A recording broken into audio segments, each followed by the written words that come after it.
Welcome to Effective Meeting Management.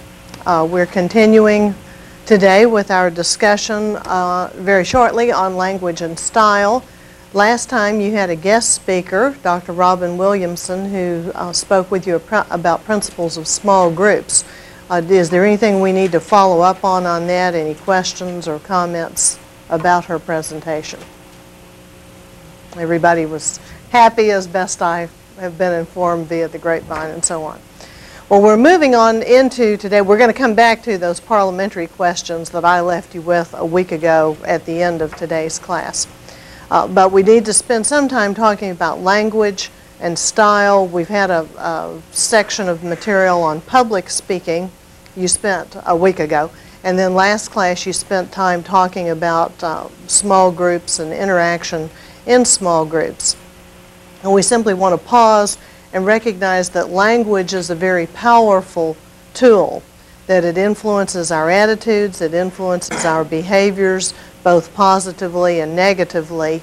And whether we're making public speeches, whether we're participating in small group situations, even if we're just talking one-on-one to each other, the language that we choose impacts the outcomes of those exchanges, whether they're interpersonal or public. Okay, if I were to ask you to describe language, does anything come to mind? If I say, what is your language like? Hold down your microphone there. The obvious one would be speech. What language do you speak? What dialect? But there's other sorts of languages if you want me to go into that. I'll just answer the first part of your question. Just kind of leave it general. The dialect is not so important, but right, every culture, every person brings some language into the situation with them. And obviously we need to speak the same language. And if there's a language barrier, then we're going to be in difficulties from the very beginning. There are also sort of nonverbal languages as we do signs of hello and hi and those things. We're not going to get into that specifically today. Our focus right now is on verbal language. But as you can see from our chart, that first of all we can say that language is symbolic.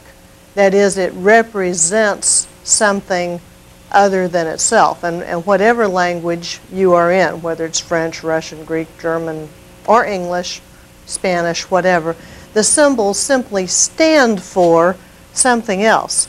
And sometimes the word non-identity is used to capture that particular notion, much like a city map or any road map, doesn't have to be a city map. Just like the map represents the territory, well, language is a mapping mechanism that represents something else. So that if you want to talk about microbiology, then you need to know the names of all those little things that crawl around under the microscope.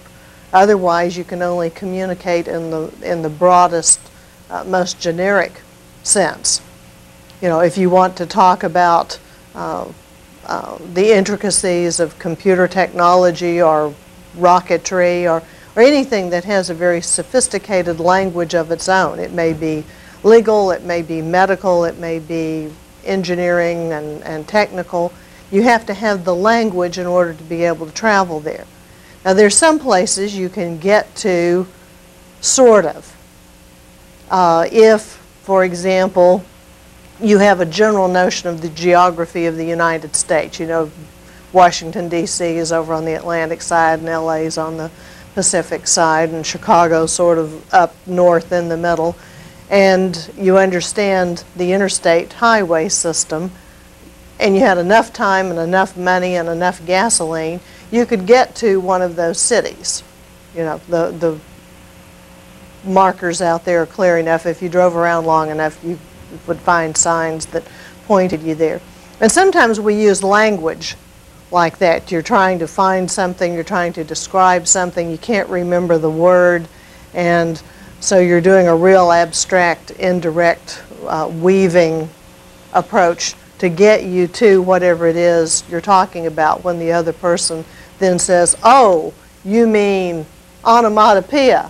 Yeah, that's that word. I haven't heard that word since middle school or whatever, but that's what I'm talking about, or whatever the term might be. But if you have a good road map, if you know that you plan to drive from here to Seattle, Washington, and you get the right maps, and you get a city map of Seattle, etc., and you sit down and you get organized and you plan ahead, then you can take the most efficient, the most direct route to get there. And so that's analogous to the way that it works with language. If you plan a speech ahead of time, you find the words that you need in advance, particularly if part of it is unfamiliar to you, then you've done a better mapping job in the beginning, and that will take you in a shorter amount of time, in an 8 or 10 minute speech, you can go from this point to that point and get your ideas across. And there are times that we have to do that we only have a 3-minute spot on the radio or on television. We have a 75-minute tape that needs to be filled. Sometimes you have 2 hours, sometimes you only have 5 minutes. But taking that into account and planning and so forth is very important. But this mapping notion of language is important. To realize that the language is not the object itself is a first step in understanding how language and communication works. And you may have heard the old adage as a child that sticks and stones can break my bones, but words can never hurt me. Well, that's both true and untrue. If we let words hurt us, they certainly do. And we've said before, and students from all my classes hear me preach, that meaning is in the mind of the receiver. And if your best friend insults you or criticizes you, for most of us, that hurts. And we can say, well, those are only words. They just represent something else. Well, if we allow that representationalism to be significant, then it becomes important. And it depends on many factors: the credibility of the speaker, your relationship to the other person, how you interpret those words. Okay, language is also characterized by what is sometimes referred to as non-allness. Non-allness. The language simply cannot do complete justice to whatever the message is. These two guys went to Hawaii over the summer. They can describe it for me all day. I've even seen the videotape on Hawaii. It's still not the same as being there. And sometimes you may have been in that frustrating situation where somebody is trying to tell you about something and they just keep using more words and more words and more words, and you're thinking, just stop, because the language has gone as far as it's going to go. Now sometimes when we have people who are great speakers, and we'll talk about those shortly, or we have poets, we have people who capture with language ideas and emotions much better than other people do. We preserve those things, and we go back and we reread that poetry or that great literature because those folks have captured, those authors have captured with language something that we want to hold on to. They've captured human experience.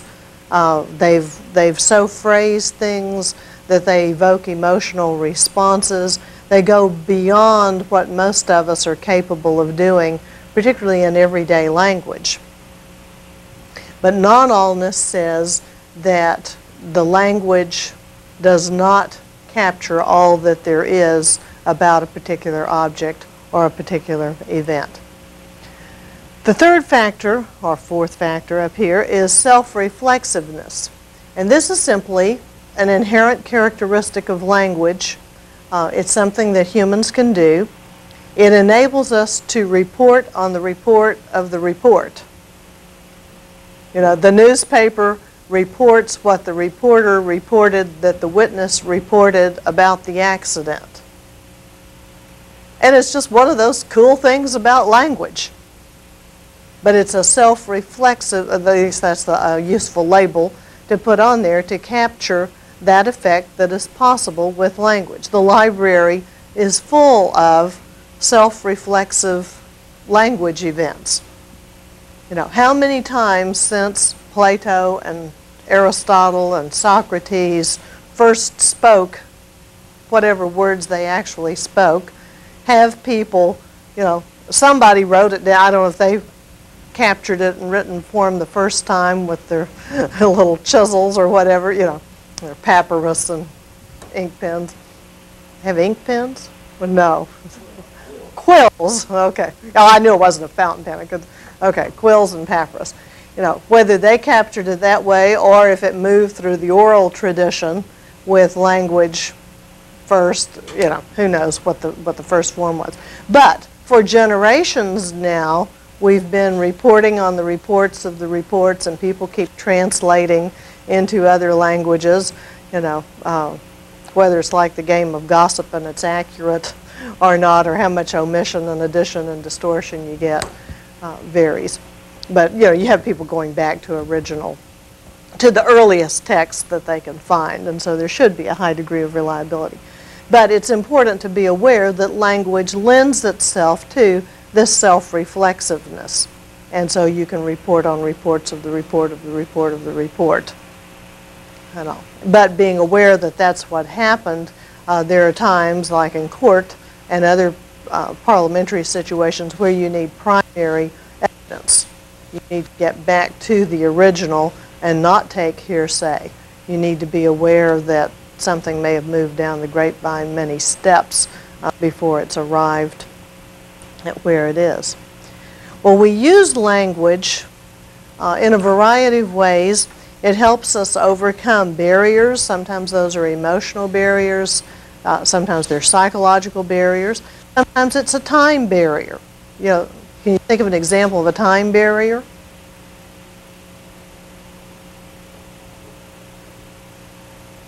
No. There's a time barrier between Shakespeare and us. There's a time barrier between Aristotle and us, etc., etc. Okay, so those are time barriers. It may just be a week-long time barrier. You know, it may be a distance barrier between you and someone on the other side of the country, whatever. But we use language to overcome those types of barriers. And so language can bring us together.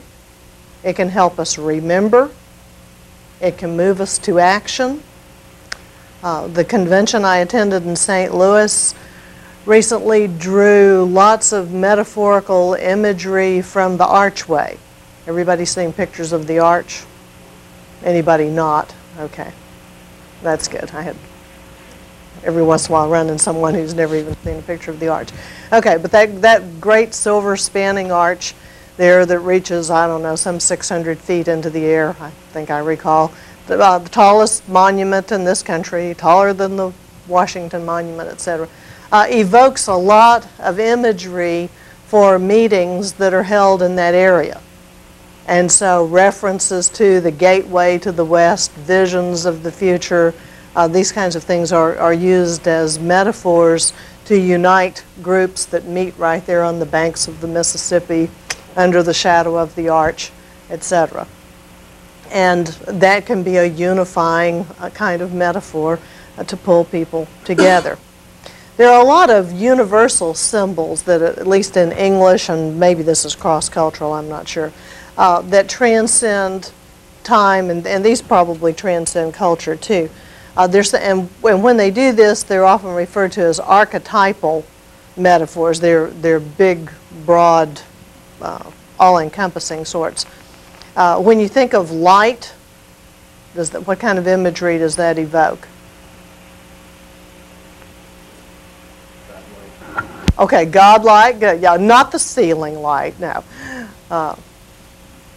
Who wears the white hat in the movies?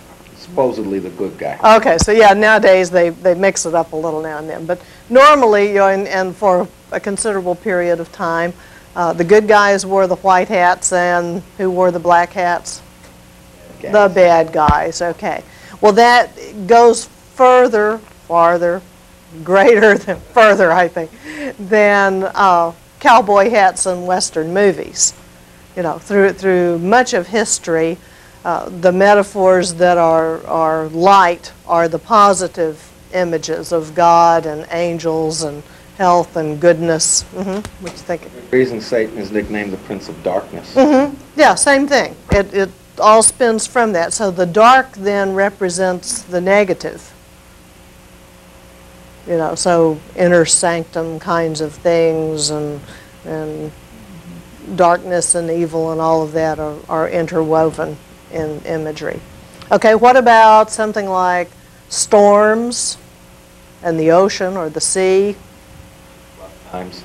Okay, rough times, or the flip side. Storms, you put it together with oceans and the sea. Normally an ocean is a passive place if you're looking out over the Atlantic, the Gulf. It's in the viewer's opinion, but if you put a storm with an ocean, you have turbulence, you have problems. Right. So if there's a storm at sea, then turbulence, danger, chaos, and you know that goes back to the Aeneid and you know writings throughout history have pulled those kinds of images. The flip side of that is the tranquility, peace, serenity that's storm-free. Okay. So speakers may use those kinds of things to pull together and evoke. So now let me pull an example here. This is from Douglas MacArthur's Farewell to the Cadets speech. Okay, everybody remember MacArthur? Okay, so I want to read about 2 paragraphs to you.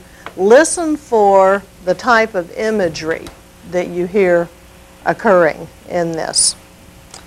In 20 campaigns on 100 battlefields, around 1,000 campfires, I have witnessed that enduring fortitude, that patriotic self-abnegation, and that invincible determination which have carved his statue, the soldier, in the hearts of his people. From one end of the world to the other, he has drained deep the chalice of courage. As I listened to those songs in memory's eye, I could see those staggering columns of the First World War, bending under soggy packs on many a weary march, from dripping dusk to drizzling dawn, slogging ankle-deep through the mire of shell-shocked roads, to form grimly for the attack, blue-lipped, covered with sludge and smudge, chilled by the wind and rain, driving home to their objective, and for many to the judgment seat of God. I do not know the dignity of their birth, but I do know the glory of their death. They died unquestioning, uncomplaining, with faith in their hearts, and on their lips the hope that we would go on to victory.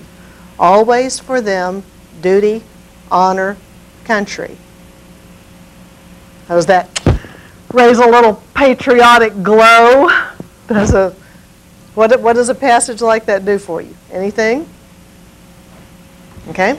It evokes responsibility, respect for this nation. It evokes the uncommon valor and sacrifice given by those in the military, especially what he describes as your grunt soldiers. He has described elements that would be intolerable in a civilian life that they would have to endure. He has described from, I guess, Bataan, which is where the last campaign was held. He's talked about World War I, which was a horrible war in and of itself. Sacrifice, which leads to dedication, which in turn leads to the result. Okay, good. Did you get a visual picture? See, this is especially an excellent example of examples and a visual, tactile imagery. Okay, he could have said stuff like, you know, the soldiers had a really rough time. They endured hardships, the likes of which folks like you have never seen, blah, blah, blah, blah, blah, and we'd have gone, yeah, yeah, yeah. Or, okay, yeah, we knew that. Being a soldier's tough. Okay, but by using descriptive words and these word pictures, he's literally painted a picture and then evoked sensory feelings that almost make you feel like you're there. It's not virtual reality, but it's word choice and language use that brings you much closer to that.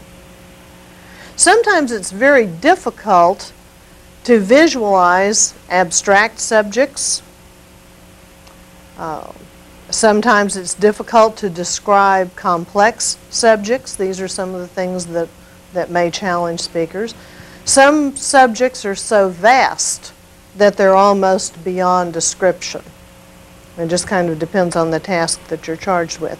Most of you have heard of denotative and connotative language. Do you remember the difference? One meaning is from the dictionary, the other meaning is implied what it means to you. Okay. The denotative language is very objective. We usually think of that as the dictionary definition. But the denotative language is objective, neutral, and usually it fosters detachment. And the flip side of that is connotative language, and this invests the subject with emotional associations. We may find the speakers using things like similes, metaphors, examples, hyperbole, where it's all exaggerated, personification, where the object takes on human qualities, and so forth. And those kinds of things give abstract terms more meaning, and it gives the whole message more of an emotional component. We'll come back to some of those in just a minute. Okay, it's important to recognize that language can vary.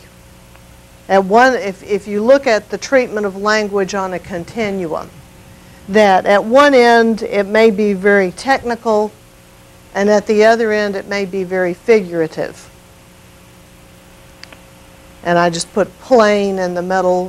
Basically, this lecture today is coming to you in plain language. It's not as ornate and eloquent. I'd like to pretend it's eloquent, but I'll just be happy if it's coherent. Okay, we're going to look at some language in a little while that is much more eloquent, or sometimes called ornate, which means that it's also more figurative. Very eloquently. Oh, sometimes. Okay. And at the other end, there's very technical language, which may require graphs or charts or just an expertise in the language. You may need to be able to talk computerese or engineeringese, microbiologyese, the specifics of that particular area in order to be able to communicate with that. Okay, who is someone that you think of that uses very ornate language? Can you think of someone, a great speaker in history that we'd say was very eloquent? Okay. Abe Lincoln. Okay, Lincoln. Good. Hold on to that one. Who else? Anybody else? Or does he take first place? Possibly Adolf Hitler in German. I don't think we would call Hitler, at least most speech teachers. Well, he was very effective, but I think it was pretty straightforward, plain language, but it didn't have the figurative nature that we're thinking about. Of Kennedy. Okay, Kennedy comes to my mind. We'll look at a sample of him. Nicole, you have someone else? Martin Luther King. Martin Luther King. Okay, yeah. How about Winston Churchill? Mm-hmm. Can you remember anything Churchill said? No, I was. I just remember appearing on radio. Okay, Nicole? What about Eisenhower? Eisenhower, I'm sorry, the campfire. The fireside chats? That's chat. Franklin Roosevelt. Roosevelt. Yeah, that's okay. We'll have a little mini history lesson here today, too. Mm-hmm. We shall never surrender. Who said that? Did Churchill say that? Yeah, I guess he did. We shall never Churchill's surrender. most famous was over the Battle of Britain when he said, "Never have so many owed so much to so few." That's a good one. Yeah, I was trying to recall that and couldn't. One more into our time of Reagan. wasn't he? Can you remember some of anything his that Reagan speeches, said Yeah. that's the- quotable? No, I can't. Okay, well, because I want you to think. Yeah, I don't know. We got a little static on the PA system here. Yeah, but I want you to think about what makes language memorable. Okay, because there are a number of effective communicators around, and fortunately, you don't have to be fantastically memorable in order to be an effective communicator. You know, adapting to your audience, recognizing the intelligence level. We've talked about audience demographics before, but using vocabulary that they can understand. I left one book back at the office, but I have one thick communication theory textbook over there that's written. Are you familiar with the Fog Index? Okay, you haven't read that far in your book yet. Okay, in your textbook, walked into that one, didn't you? Okay, in your textbook there's a Fog Index, and if you look that up, it shows you how to measure the readability of a passage by looking at the number of words and the number of syllables in the words and so forth. I don't know that it's been assigned yet. Maybe it's probably the next unit. I didn't check the page numbers. Okay, but it'll tell you whether the readability level is 7th grade or 10th grade or 2nd grade or whatever. Well, this particular book I think must be level 14 or so. You know, it must go off the Richter scale of the Fog Index, because even with a PhD there are some sentences that I go, what? And have to go back and reread it. And if people were to walk around talking to each other the way that book is printed, it would be a very elite coffee clatch or something else, maybe, you know, where people really sat around and spoken those kinds of sentences to one another. Now, maybe Einstein and colleagues, you know, had those kinds of conversations when they got going on the specifics of relativity theory. I'm sure I will never know. But if the language level is over the head of the audience, you know, you've got a problem, because they're going to lose what you're talking about. There's a difference, of course, between oral style and written style. You know from writing term papers that you should not write the term paper the same way that you would talk to a person about that same information. Generally in spoken conversation, in spoken language, you're going to have shorter phrases, more personal pronouns. You may pause for effect, where in a paper you would put commas or a semicolon or even a colon. But you would use punctuation. We use punctuation to try to accomplish some of those same things. But in spoken language, we're allowed to use sentence fragments, to lose track of the subject of the sentence, and maybe we end up with a plural verb way off down the line when we started with a single subject, but there's been such a gap in between because of inserts and parenthetical expressions and so forth that we've lost track of what the subject of the sentence even was. So there's a big difference between, there may be a big difference between oral and written style. Okay, let me give you a few terms. A couple of these I mentioned a minute ago. But as we look at some examples of more figurative language, okay, we may find that these are the sorts of things that are occurring. Anybody know what parallelism is? You even heard that word before? Want to give it a shot? You speak about something and you wanted to compare it to something that you're talking about in your topic. It takes a parallel to the same type of speech that you're giving. If I'm giving a speech about automobiles and I want to draw a parallel to, don't nobody get angry now, women, there's a way to parallel that. Okay, I think what you're really talking about is an analogy, which I didn't put up here, but that's another. An analogy does draw a parallel by making a comparison and contrast.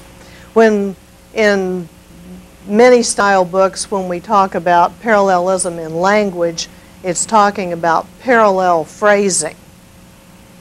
The sentences, what did Martin Luther King do in the I Have a Dream speech? Do you remember?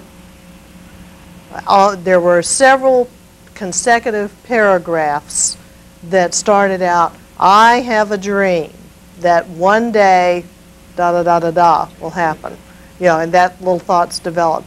I have a dream that one day things will change and they'll be this way or that way. I have a dream, and that's in language. You're right that an analogy is a parallel comparison between things. When we talk about parallel language, we're talking about parallel phrasing of sentences, so that some part of that sentence is phrased exactly, the same words are used. Okay? That's one of the techniques that John F. Kennedy used. Okay, you remember the line about let the torch go forth from this generation? Here, let me flip over and find that one. Also, in that case, Kennedy was using subjunctive tense, which we don't hear very often. Let this happen, let this be the case, let it be like that. We don't normally go around talking to each other that way. Let it be that you shall walk to your car this afternoon. You know, let it be that you shall show up on Saturdays for compulsory meeting. What? You know, that sounds kind of peculiar. But when you get into ceremonial address or, you know, for whatever occasion, the language may require more eloquent speech. That's one of the ways you could accomplish that. So let's look at a little bit of this. He's doing some other things too. Kind of hold on to those others. We'll come back and define them in just a minute. Let's see. Okay, we dare not forget today that we are the heirs of that first revolution. This is about a third of the way into the speech. Let the word go forth from this time and place to friend and foe alike, that the torch has been passed to a new generation of Americans, born in this country, tempered by war, disciplined by a hard and bitter peace, proud of our ancient heritage, and unwilling to witness or permit the slow undoing of those human rights to which this nation has always been committed, and to which we are committed today at home and around the world. Let every nation know, see, here comes the parallel structure again. Let every nation know, whether it wishes us well or ill, that we shall pay any price, bear any burden, meet any hardship, support any friend, oppose any foe, in order to assure the survival and the success of liberty. Now, what's he doing here? Okay? Got a great philosophical speech. I mean, he's painting a wonderful new America that's coming, led by him in his presidency. It's a vision of what he perceives is going to happen in the next 4 years. It is also a warning to the rest of the world that no matter what your perception of the United States of America was prior to his taking office, that is no longer shop talk as usual. It is also his way of telling a nation to unite and follow under one leader. Okay, and that's good. Content-wise, you're right on. Now, what language devices is he using to drive that home? Because he could have just gone up and said, I want to tell you folks, this is a new generation. Whatever you thought about before, just set it aside, and let me tell you how it's going to be. Let me go to the back of your, Nicole? I thought I heard alliteration. I'm not sure. Okay, sure. Yeah, and it would help if you had the text right in front of you. But the pay any price, bear any burden, that's an alliterative form, and that packs a stronger punch than pay the cost, bear the consequences. You know, the choice of words is very important. You want to add on? Metaphors. Okay, what metaphor did you hear? You're reading some of it back. Oh, okay. I thought maybe once to let the torch go forth. That's the biggie here. Let the torch go forth to a new generation. You know, it's the passing of the guard, but it's not just, you know, let those who come after us remember these things we're saying today. Okay, you know, that could have accomplished it, but that's not as powerful as the visual imagery, almost of an Olympic type torch going forward. Okay, anything else? Okay, there are at least half a dozen other places in here, and we won't read all this because we're going to move on to some other things. I haven't forgotten Abraham Lincoln. But there's a phrase, let us begin anew, remembering thus and so. Let both sides explore, let both sides formulate, let both sides unite, etc., etc. And so we've got parallel structure using this subjunctive form, and so this is what combined with the alliteration and the metaphor. Okay, now what's probably the most famous quotation from Kennedy that comes to your mind? Ask not what your country can do for you. Ask what you can do for your country. You got it right. That's very good. Most people say, ask not what your country can do for you, but what you can do for your country.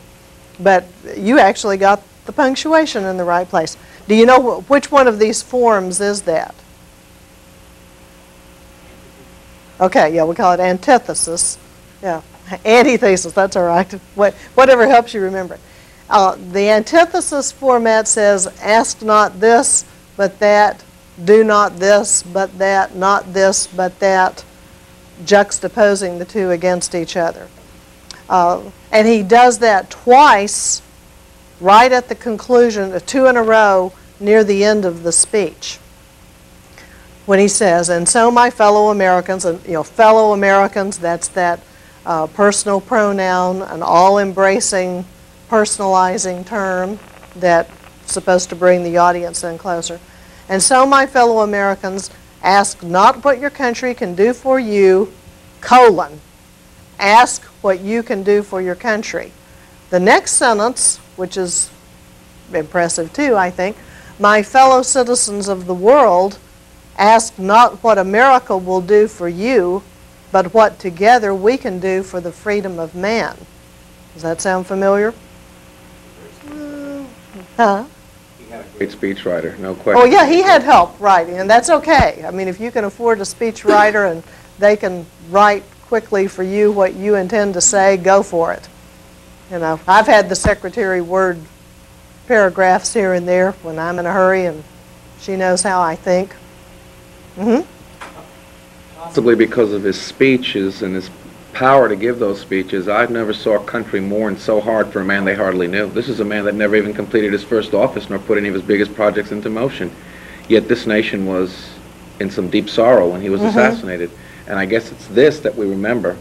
And we always seem to think, what would have happened if he had lived and got to put those plans into action? And if he had to make more speeches, would he have stayed so eloquent? And although he gave a number of speeches which are recorded in books like this famous speeches in American history, although they're kind of old now, contemporary American speeches. This one's probably 20 years old, so it's not so contemporary anymore. Have you ever heard of the Ich bin ein Berliner speech? Two people shaking their heads, yes, no.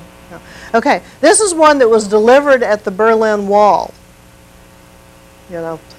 It's down now, and people tend to forget how potent it was to have it up. But the Ich bin ein Berliner speech was won by taking a German phrase and using it, although somebody told me the German's a little bit distorted, but I've forgotten how. But it says, I am a Berliner too, is the thrust of the speech.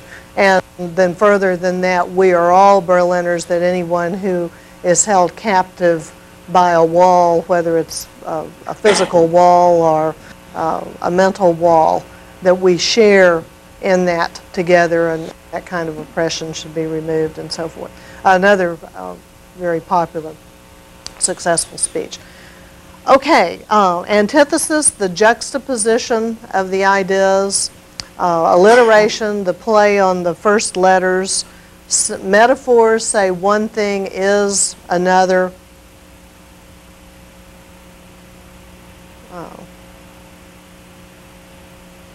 The similes say like and as. Okay, what do you remember about Lincoln? We'll go back to Lincoln. What? Hold the mic down. Abraham Lincoln's the one reason why, after going in 4 or 5 different career moves and never deciding what I wanted to be, if any reason in the world anybody would want to take up the study of law, it would have to be because of Abraham Lincoln. Not only because of what he was nobly, but he did something no lawyer in the world could ever get away with.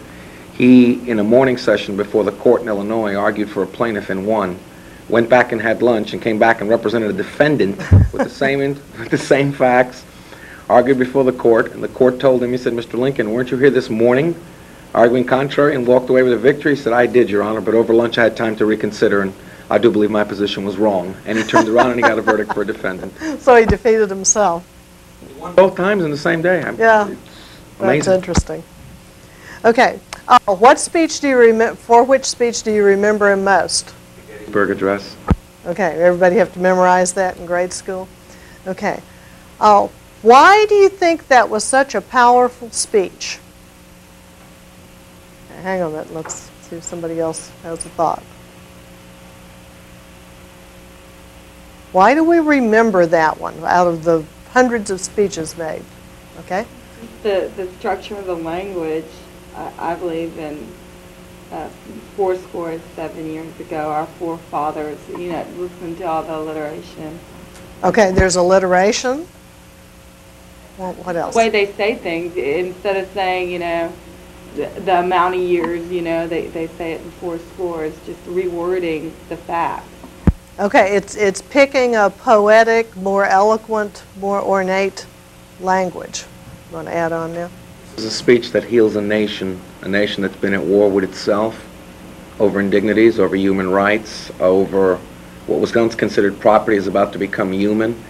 It is a very difficult time in this nation, and if this doesn't work, we're going to go through some more of this, and he fully realizes that. But what this speech was meant to do was to reunite a once proud and very strong nation, to become one as a whole again, and to put aside those differences that we had as a nation, to forgive ourselves as a nation, and to put probably the darkest episode in this country's history behind us.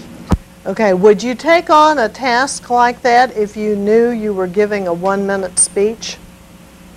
Or a 2-minute, we wouldn't take on that task anyway. But, the whole speech probably at most lasted 2 minutes.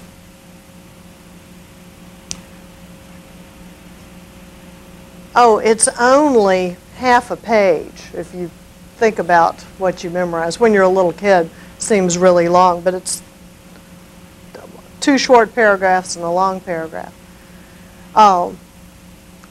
Why would you book a speaker? Well, first of all, what's the occasion? Yeah, hang on a minute. Everybody needs a moment to think. Why was Lincoln even giving this little speech? Where was he? What was the occasion? You know? I believe it was because it was, obviously I know the Battle of Gettysburg, but Okay. it was at that point where most Americans had died in any other battle in the United Okay, States. but where was it? I mean, was this before Congress? Was this delivered No, from this the is White It House? was at the battlefield. Okay, it's at the battlefield. Yes, sir. Wasn't it like the dedication of a cemetery? Yeah, okay. We got to get that straight to start with. Okay, we're dedicating the cemetery at Gettysburg, Pennsylvania in November of 1863. About, let's see, July to September, October, November. About 3 months after the Battle of Gettysburg, which I think was July 1 through 3, 2 through 5, somewhere right along in there. Okay, do you invite the president to come in to give a 1-minute, 2-minute speech?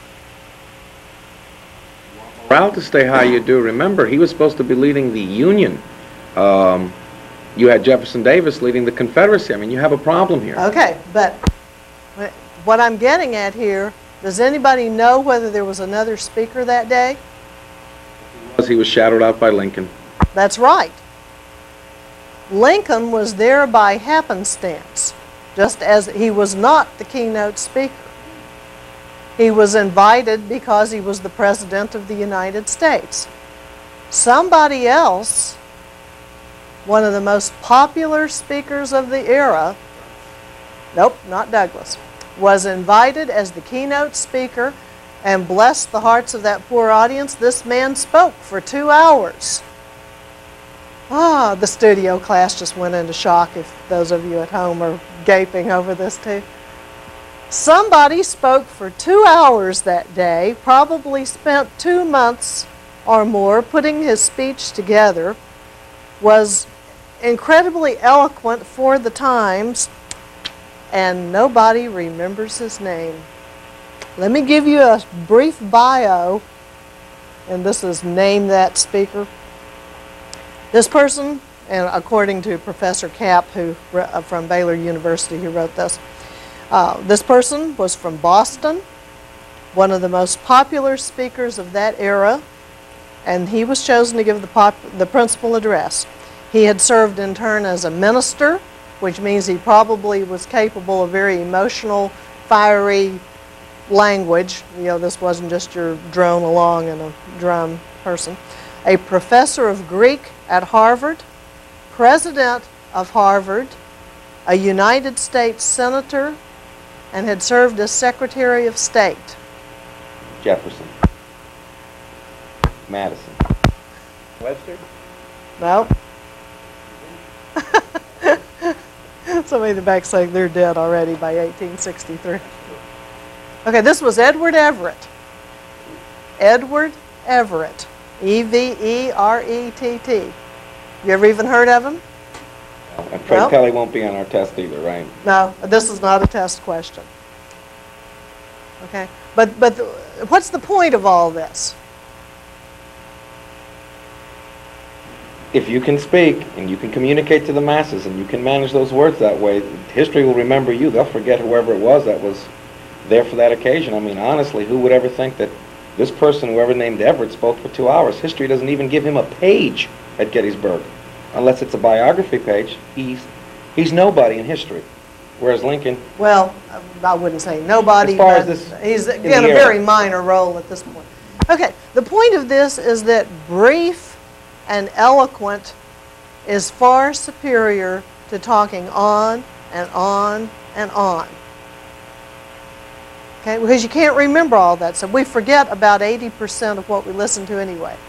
You know, I mean, I have to go back and jog my memory to remember what I've been lecturing on this semester.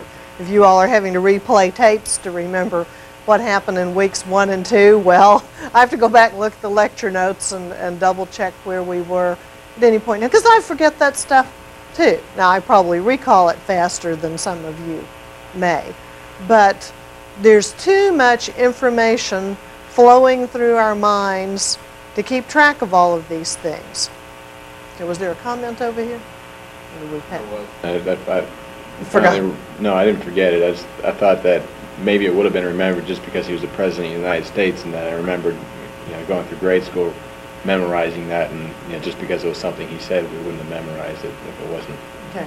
I think we've all memorized it because, one, it's short, and they like for you to memorize certain things just as a good memory exercise. You have to learn a certain amount of poetry and so forth along the way too.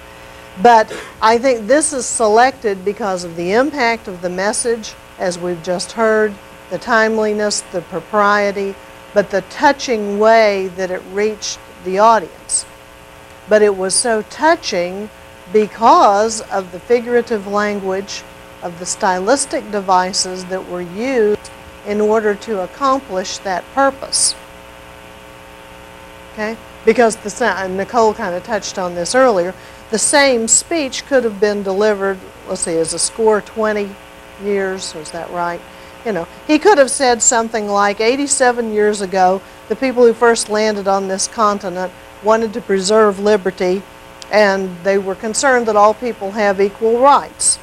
And we've just gone through a civil war to find out whether this is the case and whether could have rambled along like that, and that's the way most of us would probably have phrased these kinds of remarks. Okay? But by carefully choosing the wording, and Lincoln apparently did a great deal of that. There are books on his speech writing that you can check out and study and that have recorded. He has excellent examples and metaphors, and the inaugural address has the reference about being united, and the story of how you can break one stick, you know, but when they're bundled together and held together, you know, united we stand and divided we fall, so forth. But we tend to recall and hold on to those vivid images, okay? The strong metaphorical language, and so forth. Anybody else come to mind? I have some real boring speeches in here too that I won't share with you. Yeah. It's Lombardi when it came to sports. I mean, he has been quoted 1,000,000 times in sporting events. What kind of? He was a head coach for the Green Bay Packers, and he came up with fiery speeches for victory rallies, and he would always end up by saying, "Winning isn't everything; it's the only thing." There was a. But there are at least people philosophically who might disagree with that. Of course, but when it came to sports, that was his. He could get people more fired up on a bad day to play a good game with less athletes than the other team had to beat you, just on the basis of his locker room speech before the game. And at halftime, if you weren't winning, he was doubly brutal. But he could motivate what was people. he doing stylistically that got people fired up? Can you identify the techniques, or do you know enough specifics of what he said? Was it emotional language? Very emotional. Was it metaphorical with visual images, or? The one that always stuck out in my mind, and I guess it's the truth, he says, "No one ever remembers who comes in second." And think about that. You can name the last 5 Super Bowl winners. Can you remember who came in second, besides Buffalo? San Diego Chargers. Okay, a few. Those who really care can. Some of us would be hard put to name the last 5 winners. Okay. Some speeches are well planned ahead of time, and all of this is worked out. Other speakers just have such a command of language, and that may be to some extent what was happening here, but they have such a command of language that they're eloquent when the occasion calls for it. And you know, and I don't know whether those that we call great, like Churchill or FDR or whomever, how much they had to plan ahead for those eloquent moments, or if the words just kind of came out on the occasion. I'm thinking of Patrick Henry as I'm saying this with the give me liberty or give me death speech. Okay, everybody's familiar with that one. That's a speech that was not written out ahead of time. Okay, it's one that got reconstructed on napkins in the tavern after the speech. You know, they were at the Virginia Convention. Hale didn't have much time either. He had to put something together really quick. So, but this, yeah. Hang him. Right. And so, you know, I regret that I have but one life to give for my country. Just came from the heart at the moment, so forth. But, you know, Patrick Henry's speech was one that was an eloquent statement that reflected what many of the people in that Virginia Convention were feeling. And afterwards, you know, I don't know if they were all sitting around their ale going, "Gee, Pat, that was a great speech. Man, I really liked it when you said," and somebody else said, "Yeah, I want to write that down. You know, make a note. That's good. Going home, tell the wife." You know, I don't know how the dialogue went afterwards. We just know from the historical records that this was one that was given impromptu and then reconstructed later on. Whereas with Lincoln's Gettysburg address, that one had a couple of drafts 2 or 3 days before the occasion, whereas poor Edward Everett, best we can tell, worked on his for a couple of months. See, it takes a while to put a 2-hour message together, no matter how accustomed you are to preaching or making long addresses.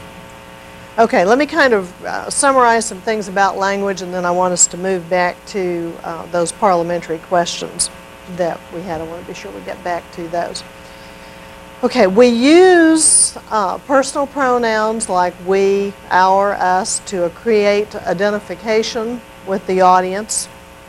We use narratives in order to establish shared experiences. We share ideals, we share traditions. There are all kinds of stories about George Washington and the cherry tree and, things that are almost myths within our culture. Some of them are true stories that have been amplified. There are other things that Paul Bunyan and his big blue ox named Babe, and so some of those things I'm not sure where they came from. English teachers could probably tell us. The story of Johnny Appleseed scattering seeds across America, so forth. But there's some of those things that we can pull on, draw upon as myths that are shared parts of our culture. And if that fits into what we're doing, then that becomes appropriate. Okay, if you're trying to make a message more understandable, then you want clear, simple language. And many times the job of the technical speaker is to take technical jargon and translate it into a method or into a format that the average person can understand. Colorful language makes the message more vivid, and it may make it more emotionally intense. Concrete language using specific descriptive adjectives and nouns is helpful because it has the potential for making the message more interesting, certainly for making it less ambiguous, and generally it's more easily remembered. Much of what we heard in the samples today is memorable because it was concrete, it was precise, it was descriptive. Correct language enhances your credibility when you use the right word in the right place, when you pronounce it correctly. If you say relevant instead of relevant, if you say larynx instead of larynx, people are going, what? Does this person know what they're talking about? And sometimes they do. They just are mispronouncing the word. At a recent meeting I attended, there was one speaker who kept saying, our activities, our air, I can't even do it, but the word O, I just made a little note, the word O-U-R was being pronounced like A-I-R, air. It just came out really strange. Now it's a distortion of language because it's a mispronunciation of the word. Somebody else did almost the same thing. They were supposed to be using the word error, and they were saying error. We got an error here. What? So pronouncing the words that you've chosen, the two start to get linked together there. But clear language, concrete language, colorful language is important. Sensitivity for your audience is probably the bottom line. Using words that they can appreciate and understand, certainly using speech that is not foul or offensive or insulting or ethnically slurring or any of those things. But that sensitivity for your audience shows that you respect them and that you have concern for the consequences of your speech. Okay, any comments or questions about use of language? This is just kind of to inspire you. As meeting managers, you'll go before a variety of groups, and you may be arranging meeting activities for groups very unlike yourself. There may be groups that have goals that are unlike yours, and Dr. Williamson talked with you about group goals and so forth. And that may be difficult for you. You could even be in an ethical, if the Ku Klux Klan came to you and wanted to book a meeting in your property, would you talk to them or not? Well, you can sort those things out. Any group that if you're a Republican and the Democrats want your hotel or whatever, there are dilemmas that you can get into. But when you, yes, ma'am. Can you ever speak too simply for an audience? Sure. Yeah, you could treat them like first graders and insult their intelligence. I could say to you, maybe you're a group of school teachers coming to our hotel. You're elementary school teachers. And so I say, and I want you all to know that we have a nice big ballroom. It has a lovely chandelier. I know that your group will be so happy in there. We've newly decorated. I think the mauve tones will be particularly interesting to the number of women in your group. And you're going, gag. You know, how stupid do you think we are? You know, so, yeah, talking down to the group. That's a good question. And recognizing where your audience is on that technical continuum. Do you have a group of exhibitors who need all that specific information about how many square feet are in which area and how that can be rearranged? There are some people who just need to know, we've got all the exhibit space you could possibly want. We've got 200,000 square feet of space, and you can have any portion of that. Just let me know what you need by such and such date. Somebody else may want to know exactly how that can be marked off and used. Okay, we were talking a week ago about, I had this national president that phoned me, and with her convention a few weeks away, the secretary hadn't prepared the minutes. Do you remember this scenario? Secretary hadn't prepared the minutes from the previous year, had a standing committee that was unilaterally booking convention speakers and scheduling them in. Have you had any time to think about that? No, we forgot. Okay. We're going to be moving into small meetings and so forth. But I'll give you the answers to these one because we've strung this out long enough. But also I want you to start thinking now about parliamentary kinds of issues and problems that may arise.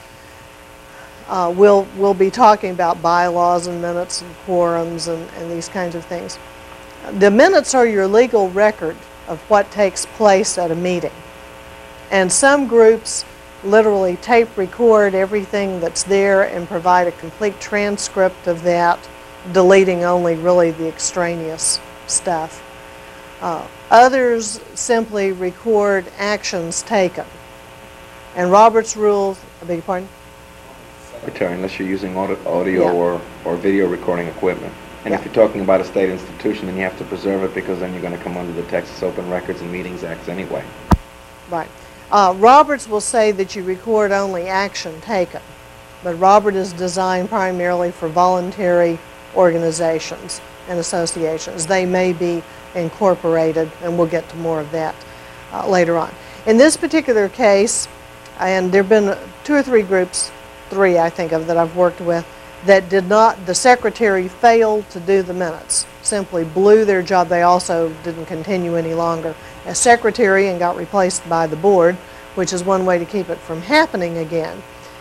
But the minutes were, in that case, you have to go back and have someone reconstruct the minutes. It would be as if we needed minutes from this class last Tuesday and it hadn't been taped. And so I said, okay, I need a committee of 3 people to go back and as best you can reconstruct, put your notes together, reconstruct what took place. And as a board or as a convention, we entrust that responsibility to a group. And so you do the best that you can.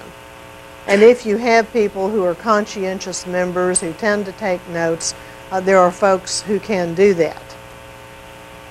But at some point, those minutes have to be approved, and on another day, we'll look at the specifics of minutes and what go in those and so forth. But the organization periodically has to approve those minutes. And if there are errors, those minutes have to be, those errors need to be corrected, and there's a procedure for doing that as well. But if you don't have minutes of something that you need, then you need a committee that is appointed to go back and reconstruct that in the best possible way and pull it together and get approval of the group. Okay, any thoughts about this committee that decided the convention needed another speaker? If you were the president, would you say thank you very much for doing that? That's a great idea. Just we'll edit the program and put the name in.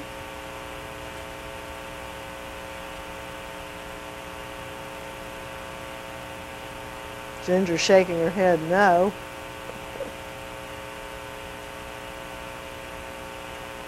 Okay, who plans the program for a convention usually?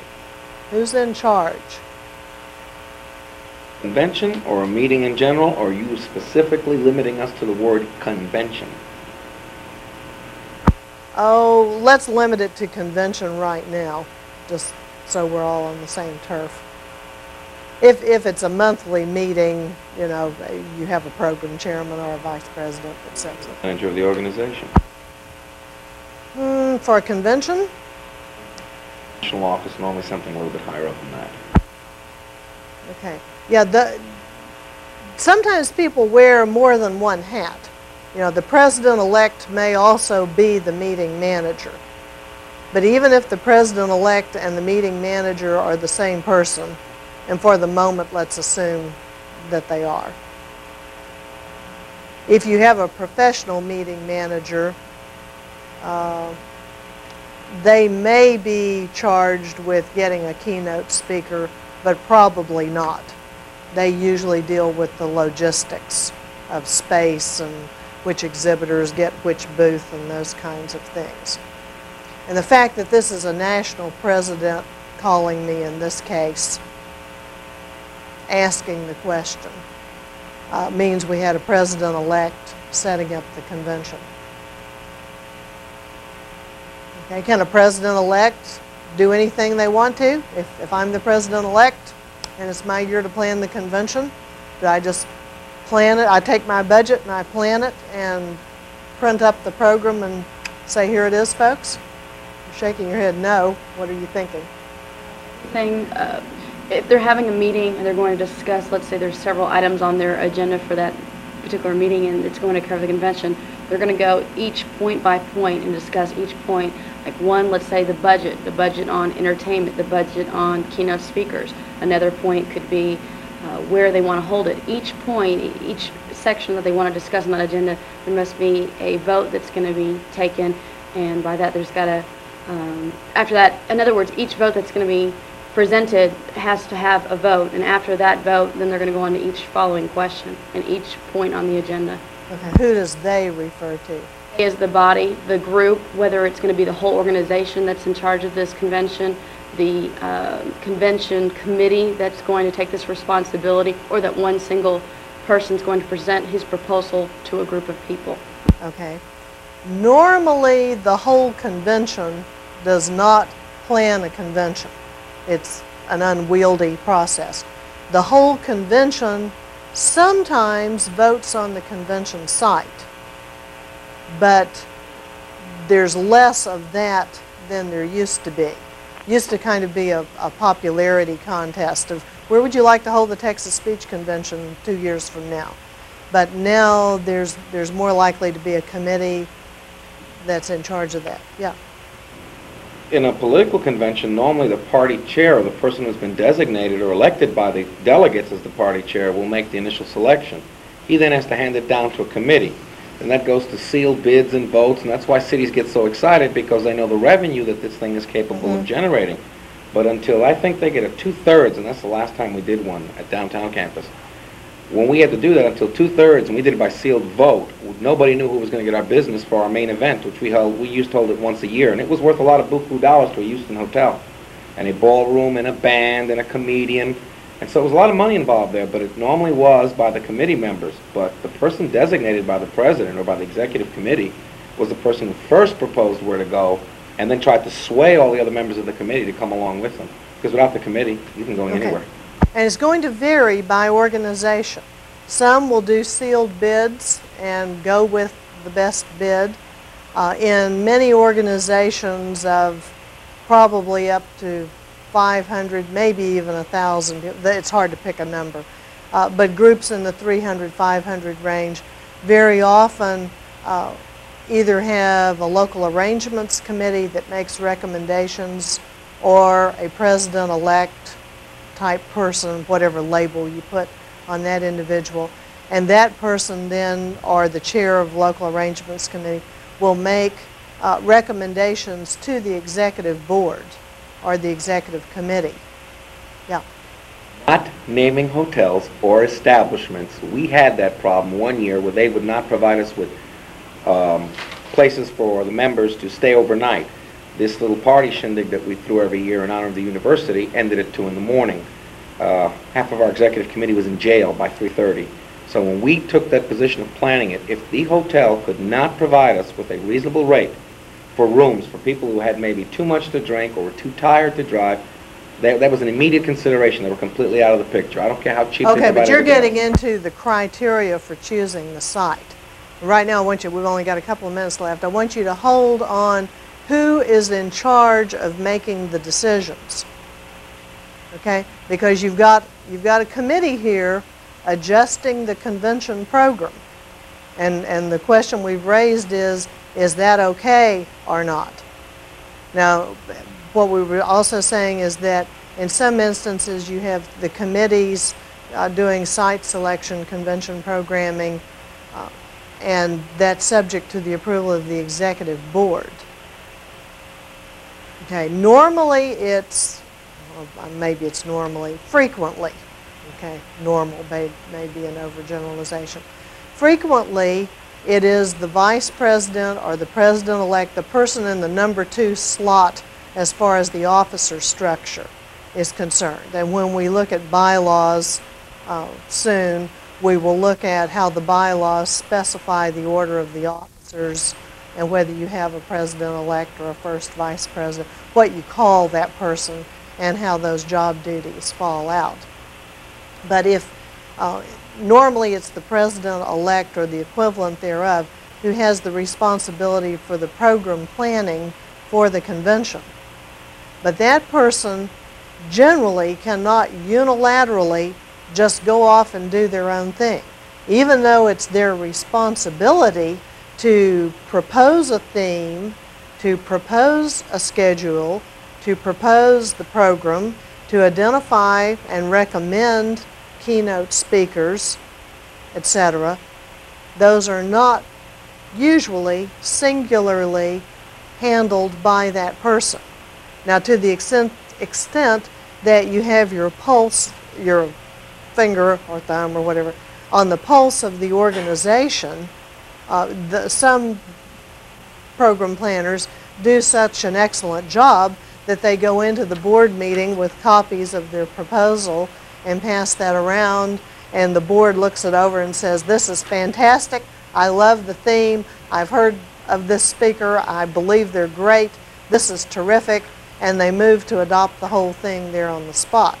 But however effectively that's been done in the beginning, as the initial proposal, it still requires the approval of a parent body, of the executive committee or the executive board, whatever, and we'll look at, when we look at bylaws, we'll look at what those groups are called and what kind of powers they have. Now, to run that kind of programming by the whole convention is not functional. Why?